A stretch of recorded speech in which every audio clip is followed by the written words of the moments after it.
यह बस एक और आम सा दिन था। आकाश साफ था, हवा शांति से बह रही थी और मैं अपने काम से थक कर सोफे पर बैठा चाय पी रहा था। फोन में कुछ सोशल मीडिया पोस्ट देख रहा था।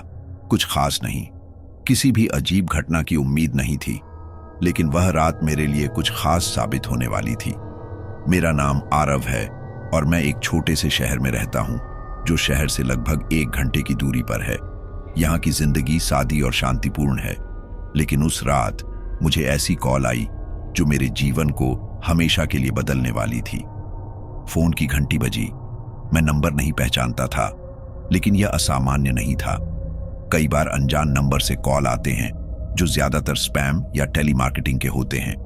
मैंने कॉल को नजरअंदाज करने की सोची, लेकिन कुछ ऐसा था जिसने मुझे जवाब देने पर मजबूर कर दिया। शायद यह अजीब सा एहसास था जिसे मैं समझ नहीं पा रहा था। मैंने कॉल उठाई और सामान्य ढंग से हेलो कहा। तुम कौन हो? एक आवाज आई। यह आवाज बहुत हल्की थी, जैसे कोई कपड़े में लिपटी हो। मैंने पल भर के लिए सोचा कि मैंने शायद कुछ गलत सुना, लेकिन फिर से वही आवाज आई। मैं तुम्हें जानता हूं आरव। मेरे दिल की धड़कन तेज हो गई। वह आवाज मेरे नाम को जानती थी। यह बहुत अजीब था। मुझे नहीं पता था कि यह कौन हो सकता है। क्या यह कोई मजाक था या फिर कोई ऐसा था जो मेरा नाम जानता था और मुझे डरा रहा था? लेकिन मैं यह आवाज नहीं पहचानता था। यह किसी अजनबी की आवाज लग रही थी, जैसे यह मेरी दुनिया से बाहर से आई हो। कौन हो तुम? मैंने फिर से पूछा। अब मेरी आवाज में थोड़ी घबराहट थी। कुछ देर तक चुप्पी रही, फिर वही आवाज आई, इस बार थोड़ी साफ। मैं तुम्हारे पास हूं। मेरा दिल धड़कने लगा। इस बार आवाज से ज्यादा डरने वाली बात यह थी कि यह मुझे जानती थी, और यह जानती थी कि मैं कहां हूं, क्या कर रहा हूं। कहां हो तुम? मैंने कांपते हुए पूछा, लेकिन अब मैं ज्यादा घबराया हुआ था। तुम्हारे पास, जितना तुम सोच सकते हो उतना पास, उसने कहा। इस बार मेरा दिल बिल्कुल थम गया।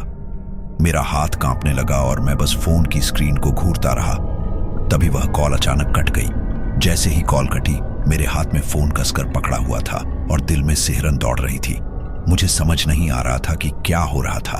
यह मजाक नहीं था, यह किसी साजिश का हिस्सा था, लेकिन क्यों और कौन? इन सवालों के बीच मैंने खुद को शांत करने की कोशिश की। मैंने सोचा शायद यह सिर्फ कोई इत्तेफाक था, एक बेतुका मजाक जिसे कोई जानबूझकर कर रहा था। लेकिन मेरी आत्मा में जो डर था वह शांत नहीं हो रहा था। मैं रात को जल्दी सोने की कोशिश करता हूं, लेकिन मेरी आंखें नींद से कोसों दूर थीं। हर एक पल मेरे कानों में वही शब्द गूंज रहे थे, मैं तुम्हारे पास हूं आरव।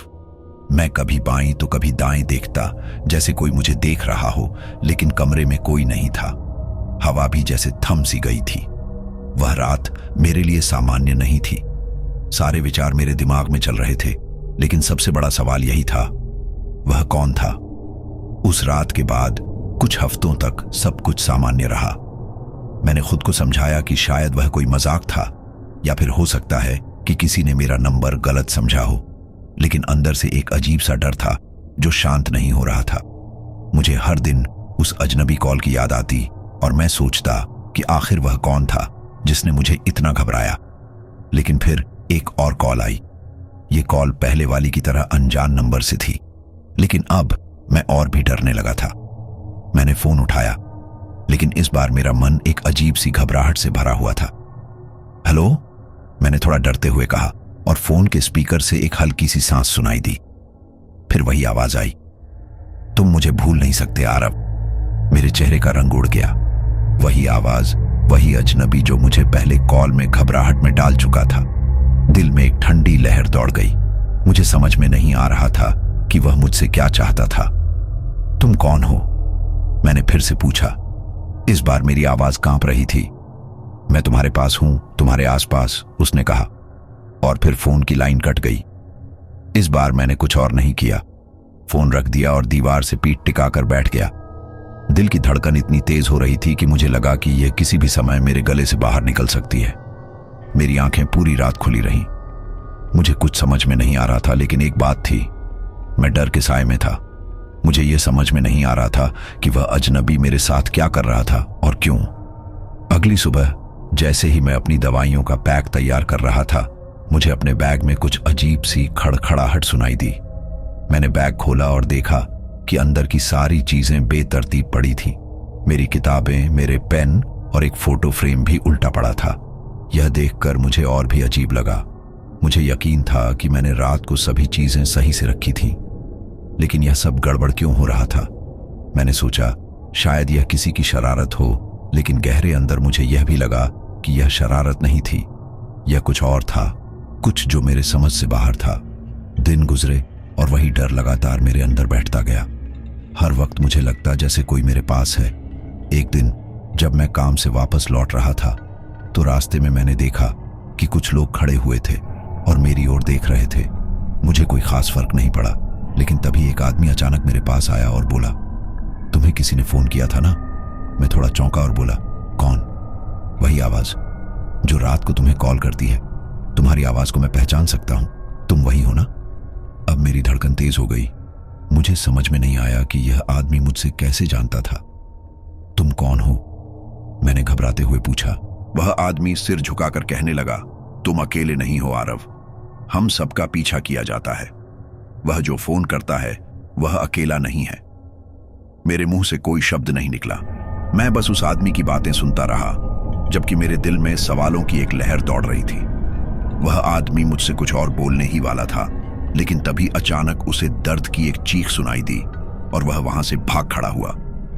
मुझे समझ में नहीं आया कि उस आदमी के साथ क्या हुआ। उसकी बातों ने मेरी परेशानी को और बढ़ा दिया था।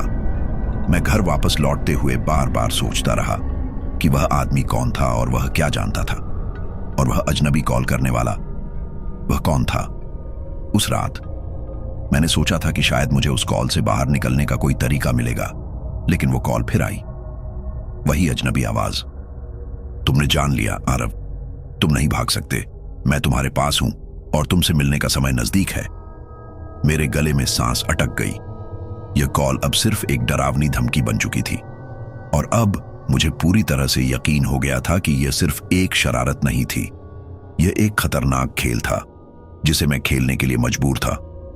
लेकिन एक सवाल मेरे दिमाग में गूंज रहा था, कहां और कब? फिर जैसे किसी ने मेरे दिमाग में जवाब डाल दिया हो, मुझे एक जगह याद आई, वह पुरानी सुनसान इमारत जो शहर के किनारे पर थी। लोग कहते थे कि वहां कुछ अजीब होता था, लेकिन मैंने कभी नहीं ध्यान दिया। आज रात मुझे पता चलने वाला था कि क्या वह सच था। वह रात मेरे लिए अलग ही थी। मेरे दिमाग में एक ही बात घूम रही थी, उस पुरानी इमारत में कुछ तो गड़बड़ है। मुझे पता था कि वहां जाने से शायद मुझे कुछ खतरनाक सामना करना पड़े, लेकिन अब मुझे यह समझ में आ गया था कि मुझे यह रहस्य सुलझाना होगा। उस अजनबी कॉल के बाद मैंने खुद को कभी पहले जैसा महसूस नहीं किया था। डर और असमंजस की भावना हर वक्त मेरे साथ थी, जैसे कोई मुझे निगाहों से घूर रहा हो। मैंने सोचा कि मैं सुबह जल्दी उस इमारत का दौरा करूंगा, लेकिन फिर मुझे एहसास हुआ कि रात ही सबसे अच्छा वक्त होगा। रात के अंधेरे में उस सुनसान इमारत में जाकर शायद मुझे कुछ जानकारी मिल सकती है। मैंने एक आखिरी बार फोन चेक किया, लेकिन उस अजनबी कॉल का कोई संदेश नहीं था। मुझे लगता था कि वह अब मुझे नहीं परेशान करेगा, लेकिन मैं गलत था। रात करीब 12 बजे के आसपास मैंने उस सुनसान इमारत की ओर रुख किया। इमारत शहर से बाहर एक बंजर इलाके में स्थित थी। हर कदम पर मुझे कुछ अजीब सा महसूस हो रहा था, जैसे मेरे पीछे कोई हो। जब मैं इमारत के पास पहुंचा तो हवा में एक अजीब सी सर्दी थी। इमारत की खिड़कियां टूटी हुई थीं और दरवाजे पर ताले लगे थे, लेकिन मुझे लगा कि कोई अंदर है। कुछ हलचल सी सुनाई दे रही थी। मैंने दिल में एक बार फिर से सोचा, क्या मुझे यहां आना चाहिए था? मैंने दरवाजे को हल्के से धक्का दिया और देखा कि वह खुल गया। अंधेरे में सब कुछ गहरी चुप्पी थी। अंदर जाने की हिम्मत जुटाकर मैंने कदम बढ़ाए। इमारत के अंदर घुसते ही मुझे एक अजीब सी बदबू महसूस हुई। सब कुछ जालों से ढंका हुआ था, जैसे कई सालों से कोई अंदर नहीं आया हो। आरव, अचानक एक आवाज आई। मेरी पूरी शरीर में सिहरन दौड़ गई। वह वही आवाज थी, वही आवाज जो मुझे कॉल करती थी। अब मुझे समझ में आ गया था कि यह सिर्फ एक खेल नहीं था, यह किसी का खौफनाक इरादा था। मैंने चारों ओर देखा, लेकिन कहीं कोई नहीं था, सिर्फ सन्नाटा था और मेरी धड़कन। मैंने एक कदम और बढ़ाया और फिर से वही आवाज सुनाई दी, तुमने यहां तक आकर ठीक किया आरव, अब कोई वापस नहीं लौट सकता।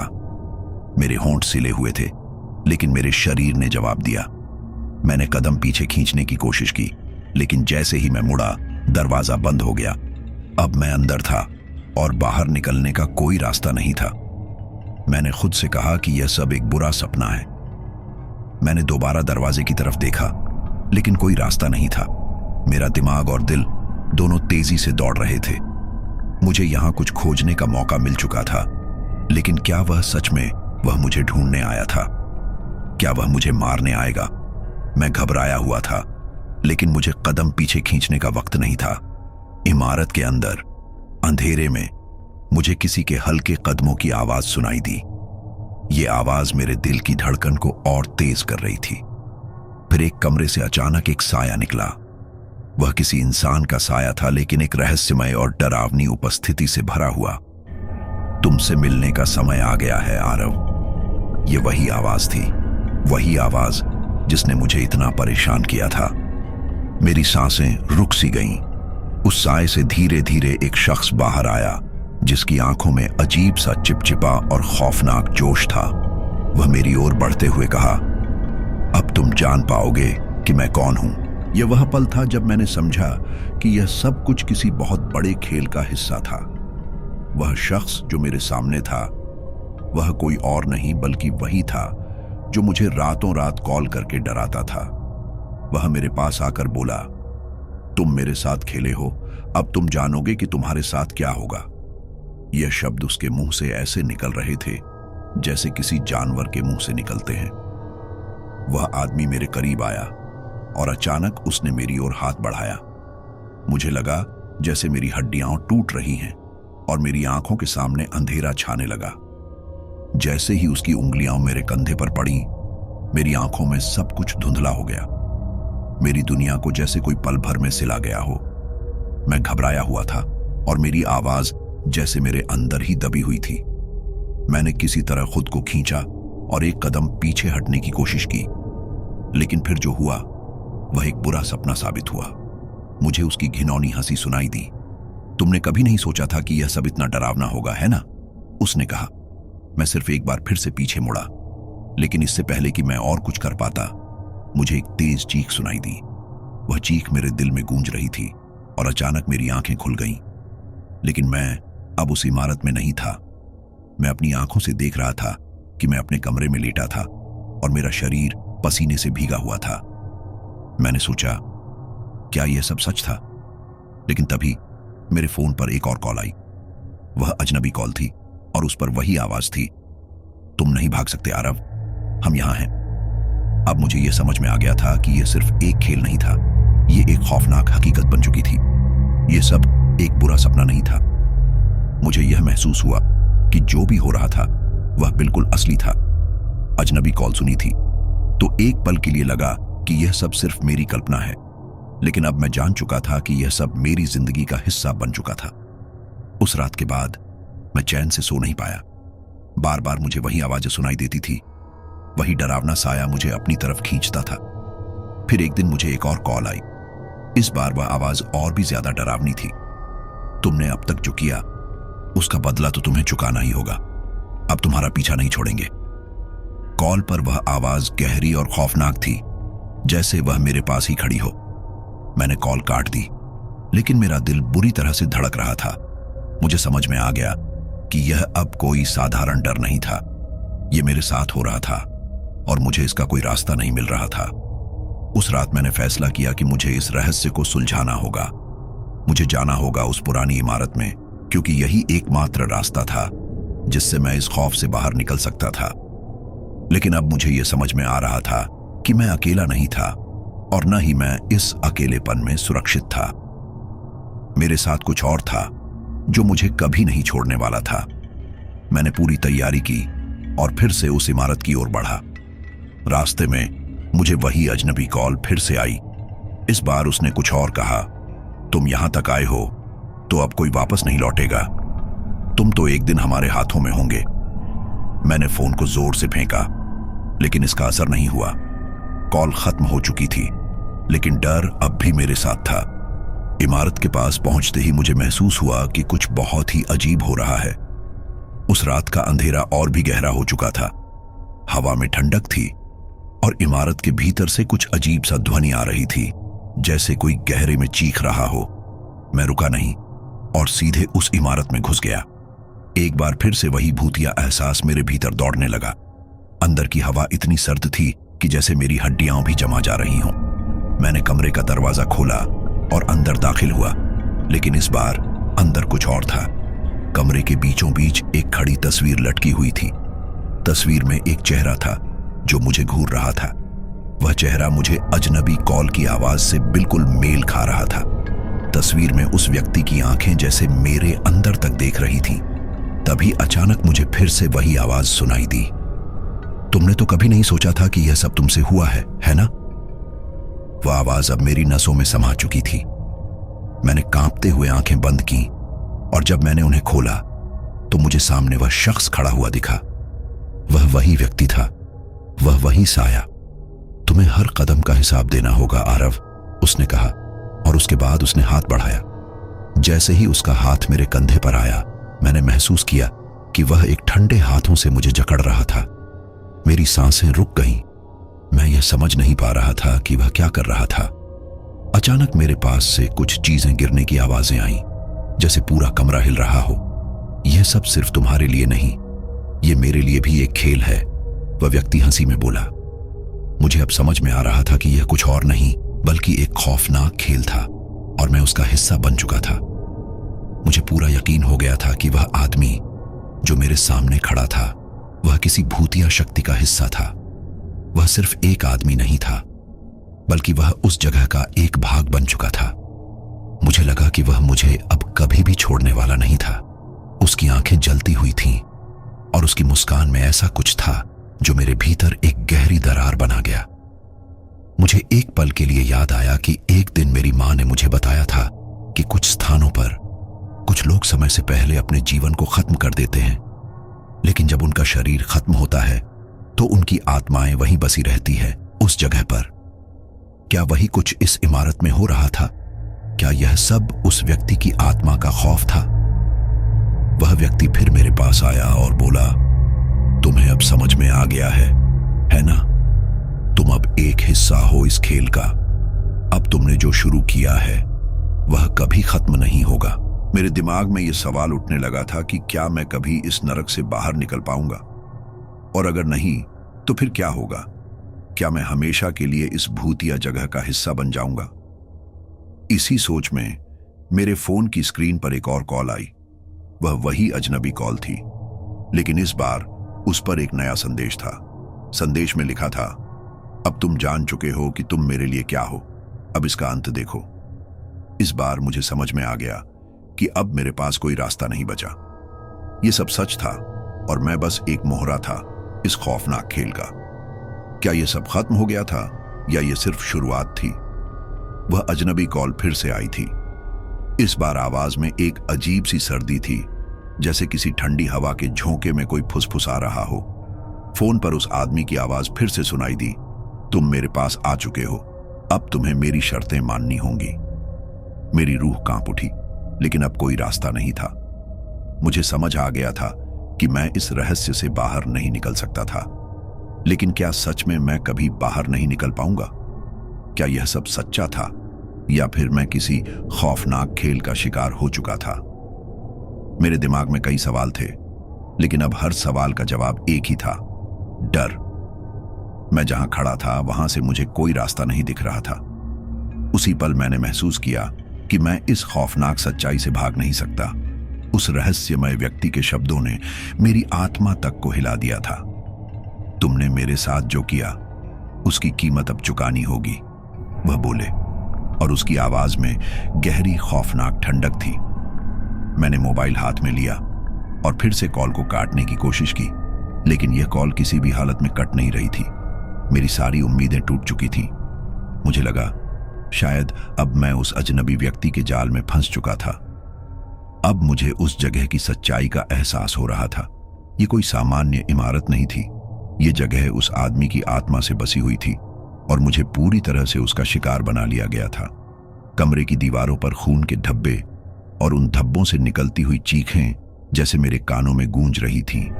मेरी आत्मा कांप रही थी। मैं यह समझने की कोशिश कर रहा था कि मैंने क्या गलती की, लेकिन अब क्या फर्क पड़ता था। फिर अचानक कमरे में कुछ और घटित हुआ। दीवारों में से अजीब सी खींचतान और ध्वनियां आने लगीं, जैसे कोई किसी को खींच कर ले जा रहा हो। मेरी आंखों के सामने अजनबी आदमी की साया दिखाई दी। वह हंसते हुए मेरे पास आया और बोला, तुमने अपने दिमाग में जो कुछ सोचा था वह अब सच्चाई बन चुका है। अब तुम मेरी दुनिया में हो और यहां से वापस जाने का कोई रास्ता नहीं है। मेरे मन में लाखों सवाल थे, लेकिन मैं कुछ नहीं कह सका। वह आदमी अब मेरे पास था और उसकी काली आंखें मुझे खींच रही थीं। एक पल के लिए मैं उसे पहचान नहीं पाया। वह उस इमारत का हिस्सा बन चुका था और जैसे ही उसने अपनी आत्मा को मेरी तरफ मोड़ा, मैं महसूस करने लगा कि वह सिर्फ एक व्यक्ति नहीं था, वह किसी और दुनिया का हिस्सा था जो अब मेरी दुनिया का हिस्सा बन चुका था। तभी मुझे फिर से वही आवाज सुनाई दी जो अजनबी कॉल से आई थी। इस बार वह आवाज और भी ज्यादा डरावनी थी। अब तुमने जो भी किया उसका परिणाम भुगतना होगा।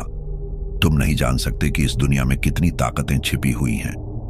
तुम एक जीवित इंसान नहीं रहे, तुम अब मेरी दुनिया का हिस्सा हो। मेरे दिमाग में सब कुछ बिखर गया था। क्या मैं सच में मर चुका था? क्या अब मेरी कोई पहचान नहीं थी? क्या यह सब एक बुरा सपना था या फिर यह असलियत थी? तभी अचानक एक जोर से चीख सुनाई दी और उस चीख के साथ मैं गहरे अंधेरे में समा गया। मुझे ऐसा महसूस हुआ कि मैं कहीं गिर रहा हूं और साथ ही मेरी शरीर में एक ठंडक फैलने लगी थी, जैसे मेरी सारी ऊर्जा धीरे धीरे खत्म हो रही हो। जब मैंने अपनी आंखें खोली तो मैं फिर उसी कमरे में था, लेकिन अब वह कमरे जैसा नहीं था। वह कमरे की दीवारें गायब हो चुकी थीं और चारों ओर अंधेरा छाया हुआ था। सामने एक दरवाजा खड़ा था और उस दरवाजे से एक कटा-फटा चेहरा झांक रहा था। वह चेहरा वही था, वह अजनबी शख्स। उसकी आंखों में एक बुरा सा आत्मविश्वास था, जैसे वह मुझे पूरी तरह से अपना शिकार बना चुका हो।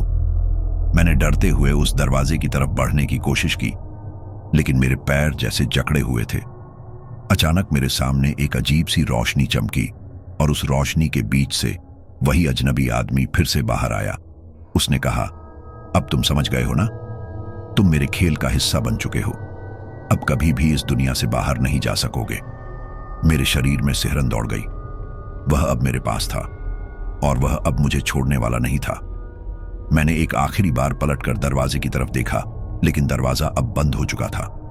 मुझे एहसास हुआ कि मैं अब उस दुनिया में बंध चुका था जो कभी मेरी दुनिया नहीं हो सकती थी।